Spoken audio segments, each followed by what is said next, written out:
말씀과 함께하는 따뜻한 오늘 큐티온.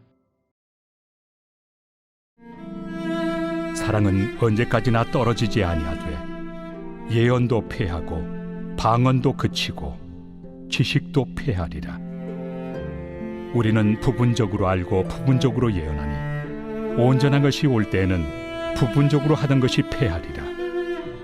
내가 어렸을 때에는 말하는 것이 어린아이와 같고 깨닫는 것이 어린아이와 같고 생각하는 것이 어린아이와 같다가 장성한 사람이 되어서는 어린아이의 일을 버렸노라. 우리가 지금은 거울로 보는 것 같이 희미하나 그때는 얼굴과 얼굴을 대하여 볼 것이요 지금은 내가 부분적으로 아나 그때는 주께서 나를 아신 것 같이 내가 온전히 알리라. 그런즉 믿음, 소망, 사랑 이 세 가지는 항상 있을 것인데 그 중에 제일은 사랑이라. 할렐루야. 말씀과 함께하는 따뜻한 오늘 큐티온 5월 31일 화요일입니다. 우리 함께 기도로 시작하겠습니다.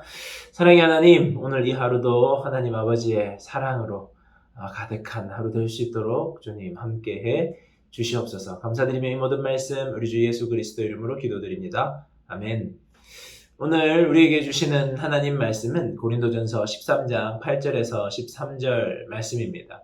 어제 말씀에 이어서 고린도전서 13장 사랑장 뒷부분 말씀을 오늘 묵상으로 하게 되는데요. 계속해서 사랑에 대해 말씀하십니다. 고린도인들이 오늘 말씀에서는 고린도인들이 그렇게 중요하게 생각했었던 은사들, 예언, 방언, 그리고 영적인 지식 이러한 부분들과 사랑을 빗대어 설명하시는데요. 고린도인들이 그렇게도 귀중하게 생각했던 영적인 은사들도 지금 현재적으로는 불완전할 수밖에 없다라고 말씀하고 있습니다. 왜냐하면 온전한 하나님의 나라가 올 때에는 그것들이 폐하여지게 된다 말씀하고 있습니다. 그러니까 우리들이 이 땅 가운데에 살아갈 때에 하나님의 은사를 주시는데 그 은사들은 이 유한한 이 시대를 하나님의 힘과 능력으로 잘 살아낼 수 있도록 도움은 주지만 그것이 마치 모든 것이 되어서 영원한 하나님의 나라에서까지 일하고 역사되게 되지는 않는다는 것입니다. 그러기 때문에 마치 그것이 모든 것인 것처럼 마치 그것이 내가 일평생 추구해 가야 하는 것인 것처럼 생각하지 말라. 그것은 부분적인 것이다 라고 오늘 말씀에서는 말하고 있습니다. 그리고 온전한 것이 올 때가 있는데 그때는 부분적인 것이 패하게 된다 말씀하시면서 그것과 비교해서 사랑은 언제까지나 떨어지지 않는다 말씀합니다. 사랑은 영원하다라고 말씀하고 있습니다. 왜냐하면 사랑은 남는다는 겁니다. 사랑은 왜 남겠습니까? 다른 모든 은사들은 패하여지고 끝이 나게 되는데 사랑은 왜 영원히 계속될까요? 왜냐하면 사랑은 바로 하나님의 본질이기 때문입니다. 하나님은 사랑이시기 때문입니다. 그러니까 이 땅 가운데서 사랑하는 것은 본질이신 하나님이 드러나고 나타나게 한다는 것입니다. 그래서 사랑을 기본으로 하지 않을 때에는 하나님의 본질적인 모습이 드러나지 않을 때에는 믿음의 역사도 영적인 역사도 기적도 아무것도 아닌 것이 될 수 있다는 겁니다. 내가 그것을 예언을 하고 방언을 하고 지식을 가지고 나 자신을 드러내는 일들을 하게 될 수도 있다는 것입니다. 그것으로 다른 사람을 판단하고 평가하고 파당 짓는 일들을 할 수 있다는 겁니다. 왜 그렇습니까? 우리는 연약한 인간이기 때문에 그러합니다. 연약한 인간에게 가장 필요한 것이 무엇이겠습니까? 바로 하나님의 형상, 하나님의 모습, 하나님의 본질입니다.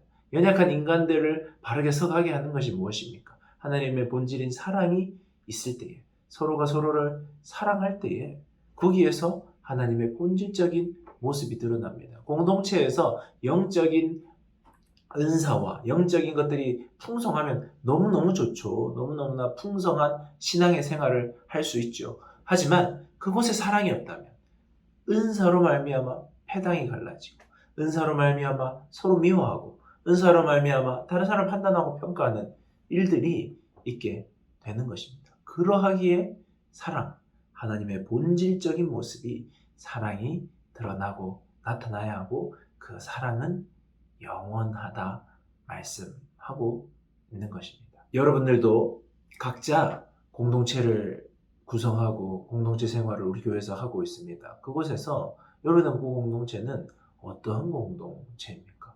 영적인 것을 추구하는 공동체, 훌륭한 공동체입니다. 또 그곳에서 우리들이 어마어마한 사역을 하는 공동체, 그 또한 훌륭한 공동체입니다. 하지만 그 속에 사랑이 없다면 우리는 언젠가 떨어지고 언젠가 폐하해지고 말 것이 전부인 것처럼 붙잡고 살아가게 되는 자들이 되는 것입니다. 그러하기에 폐하해지지 않는 영원한 사랑의 마음을 품고 사랑을 하면서 사랑으로 서로가 서로의 연약한 부분을 덮어주는 그 길로 나아갈 수 있어야 하는 것입니다. 지금 이 땅에서의 삶은 거울로 보는 것 같이 희미하다라고 12절에서 말씀하고 있습니다. 고대의 거울은 금속 재질이었기 때문에 지금의 거울처럼 선명하게 보이는 것이 아니었습니다. 하지만 마지막 때에 하나님과 얼굴을 맞대고 볼 때가 있으니 온전한 그날이 오게 될 때가 있으니 그날을 바라보면서 살아가라. 땅에 희미한 것이 전부인 것처럼 살지 말고 그 완전한 사랑이 오실 그때를 바라보며 서로 사랑하라 말씀하고 있는 것입니다. 그러면서 그런즉 믿음, 소망, 사랑 이 세 가지는 항상 있을 것인데 그 중에 제일은 사랑이다.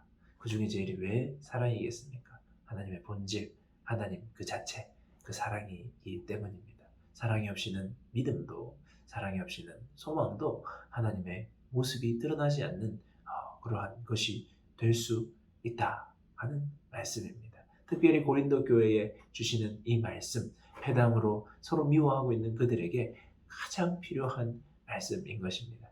이 세대를 살아가고 있는 우리들에게도 또 다양한 작은 공동체를 구성하고 있는 우리들에게도 하나님께서 그 사랑, 하나님의 본질적인 모습으로 살아가기를 요구하고 요청하고 계십니다. 묵상을 위한 질문입니다. 첫 번째 질문은 본질인 신 하나님의 사랑이 더욱 필요한 내 삶의 영역은 어디입니까? 하나님의 그 사랑이 필요한 삶의 영역을 한번 생각해 보시면 좋을 것 같고요. 온전한 하나님 나라를 사모하며 더욱 사랑해야 할 사람은 누구입니까? 내가 사랑해야 할 사람은 또 누구인지 한번 묵상해보는 귀한 시간이 되면 좋겠습니다. 묵상을 하며 들으면 좋은 찬양은 찬송가입니다. 찬송가 304장 그 크신 하나님의 사랑, 하나님의 사랑을 깊이 묵상하고 깨달음으로 그 사랑을 흘려보낼 수 있는 우리 모두가 되면 좋겠습니다. 우리 함께 기도하겠습니다.